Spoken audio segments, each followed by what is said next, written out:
Hello everyone, welcome back to my channel. तो friends देखिए, आज मैं आपको बहुत ही इंपॉर्टेंट बात बताने वाली हूँ जो आपकी बीपीएससी टीआरई थर्ड से रिलेटेड है। इसमें अब आपको कैसे, आपका देखिए आज 26 तारीख हो गई है और अब बहुत ही कम दिन बचे हुए हैं आपके एग्जाम को, जिसमें आपको सिर्फ आपका, अगर आप एनसीईआरटी एससीईआरटी पढ़ रहे हैं तो उसको भी आपको खत्म करनी होगी। जो दूसरी बुक्स या रेफरेंस बुक्स आप पढ़ रहे होंगे उसे भी आपको खत्म करना होगा। साथ ही साथ में आपको आपकी प्रैक्टिस भी करनी होगी। कुछ लोग होंगे कि पैड कोर्स किसी ने खरीदा होगा तो उसे भी कंप्लीट कर रहे होंगे, डेली टारगेट्स उनको मिल रहे होंगे वो कंप्लीट कर रहे होंगे।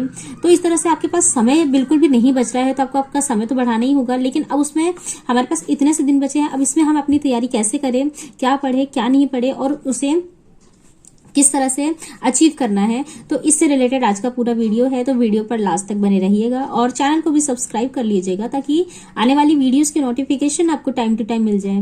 तो फ्रेंड्स देखिए, मैं सबसे पहले आपको जो सब्जेक्ट्स हैं उनके वेटेज बताती हूँ, जो कि मैं ऑलरेडी बता चुकी हूँ और फिर से आपको बता देती हूँ। सबसे ज्यादा वेटेज मैथ एंड रीजनिंग लेकर चल रहा है। तो मैथ में आपको पता है कि 21-22 क्वेश्चन पूछे गए थे। रीजनिंग में भी अच्छा खासा 15-16 क्वेश्चन पूछे गए थे। साथ में जो आपका साइंस है, साइंस से बहुत ज्यादा क्वेश्चन पूछे गए थे। साइंस आपका बिहार जीके जीएस है और करंट, तो इनसे अच्छे खासे क्वेश्चन पूछे गए थे। ज्योग्राफी और मॉडर्न हिस्ट्री। बाकी देखिए किसमें आपको कम पढ़ना है, यानी कि आपको बता दिया था मैंने, इकोनॉमिक्स है ना और स्टैटिक्स, तो इनसे क्वेश्चन बहुत ही कम पूछे गए हैं। तो उसमें मतलब आपको ध्यान ही नहीं देना है। अगर रैंडमली अगर आप किसी चैनल को फॉलो कर रहे होंगे तो वहां पर वो स्टैटिक्स ऐसे ही करवा देंगे, उसकी आपको ज्यादा टेंशन लेने की जरूरत नहीं है। लेकिन आपको खुद से किस पे मेहनत करनी है तो वो मैथ है। मैथ को मैं आपको बता चुकी हूँ। जो इंपॉर्टेंट इस समय टॉपिक्स थे, percentage, ratio and profit and loss, और साथ में जो एज रिलेशन, मतलब एक होता है एसआई, मतलब चक्रवृद्धि ब्याज, साधारण ब्याज, एसआई और सीआई, साथ में उसमें एज वाले क्वेश्चंस होते हैं। तो ये क्वेश्चन पूछे गए हैं, तो इसको आप मतलब ज्यादा से ज्यादा देख लीजिए ताकि वहां पर वो क्वेश्चन आता है तो आपका गलत ना हो।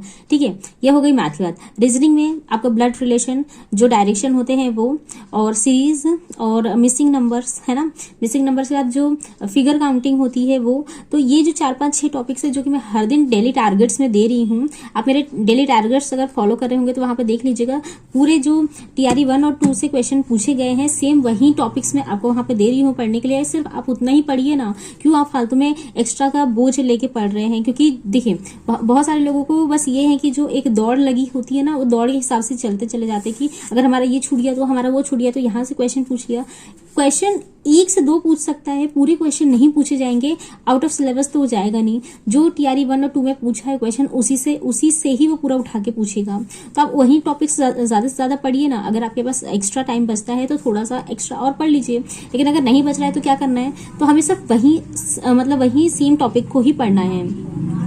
तो साइंस में मैं आपको दे चुकी हूँ अम्ल क्षार और वर्ण विक्षेपण है ना, और उसके अलावा जो तरंगे हैं है ना, तो ये सारी चीजें। बायोलॉजी में आपका पाचन तंत्र जितना भी है, पाचन और जो वनस्पतियां हैं, और जो मतलब ईवीएस पर्यावरण है, तो पर्यावरण में तो आपको पूरा पारिस्थितिक तंत्र एकदम घोट के पी जाना है। क्योंकि पारिस्थितिक तंत्र से ज्यादा क्वेश्चन, जो उसका ऊर्जा का जो 10% वाला नियम है, तो उसमें एक में पूछा है कि कितना प्रतिशत जाता है, 10%। उसका फिर दूसरा क्वेश्चन पूछा था, यानी टीआरई सेकंड में, और जो मेल का पेपर हुआ था उसमें कि वो किसने दिया है, तो लिंडमैन ने दिया है। तो इस तरह से जो 3-4 पारिस्थितिक से ही 3-4 पूछे गए हैं। फिर उसमें उपभोक्ता, उत्पादक है ना, तो अपघटक, इससे एक क्वेश्चन पूछा है। तो मतलब ये 3-4 क्वेश्चन बस उसी के आसपास ही पूछा जा रहा है। तो इस पे सबसे ज्यादा आपको ध्यान देना है।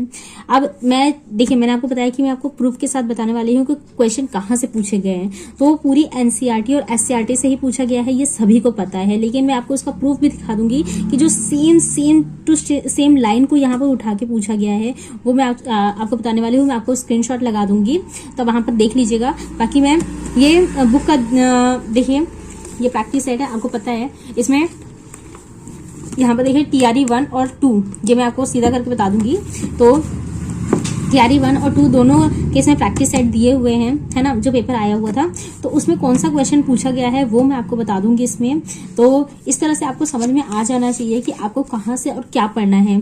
अगर कोई एनसीईआरटी की क्लास भी चला रहा है, जैसे कि होता है ना 1 घंटे की 2 घंटे की, तो इस तरह से भी आप देख लीजिए पूरा एक बार आप आखिर में फाइनली आपको क्या करना है, पढ़ के तो आपका हो जाएगा, आप कंप्लीट कर ले रहे हो, बट उसका रिवीजन नहीं होगा तो वो आपके दिमाग में रहेगी नहीं और याद भी नहीं रहेगा। तो इस तरह से आप कर सकते हैं कि शॉर्ट में देखने के लिए आप किसी जो ऑनलाइन कोई क्लासेस चला रहा है यूट्यूब पे, तो वहां पे देख लीजिए। जैसे कि आपका पूरा है पॉलिटी आपने पूरी पढ़ ली, एक बार अच्छे से खत्म कर लिए।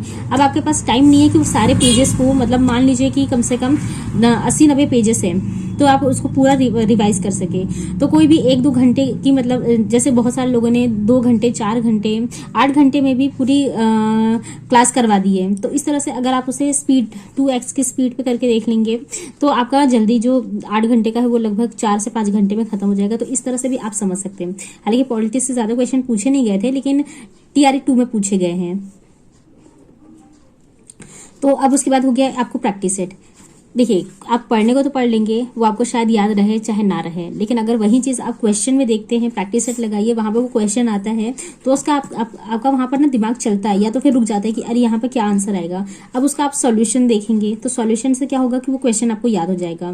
क्योंकि मैं जब मैंने ये प्रैक्टिस सेट लगाया है TRE 1 और 2 का, उसके बाद जब मैं उसका आंसर जाके मैंने देखा है या फिर मिलाया है या उसको सॉल्व किया है, तब मुझे वो क्वेश्चन याद हो गया। अब शायद वो मेरा क्वेश्चन कभी गलत नहीं हो सकता है। तो इस तरह से आप भी ये चीज कर सकते हैं। बाकी मैं आपको अब दिखा देती हूँ क्वेश्चन कहाँ से पूछे गए थे। तो फ्रेंड्स, ये देखिए, ये है मेरी प्रैक्टिस बुक, किरण पब्लिकेशन की है। तो इसमें देखिए TRE 1 और 2 के क्वेश्चन दिए हुए हैं। तो ये 80 नंबर का जो क्वेश्चन है, सोडियम हाइड्रोक्साइड और हाइड्रोक्लोरिक अम्ल की अभिक्रिया से सोडियम क्लोराइड और जल बनते हैं, ये कौन सी अभिक्रिया है? तो ये उदासीनीकरण है।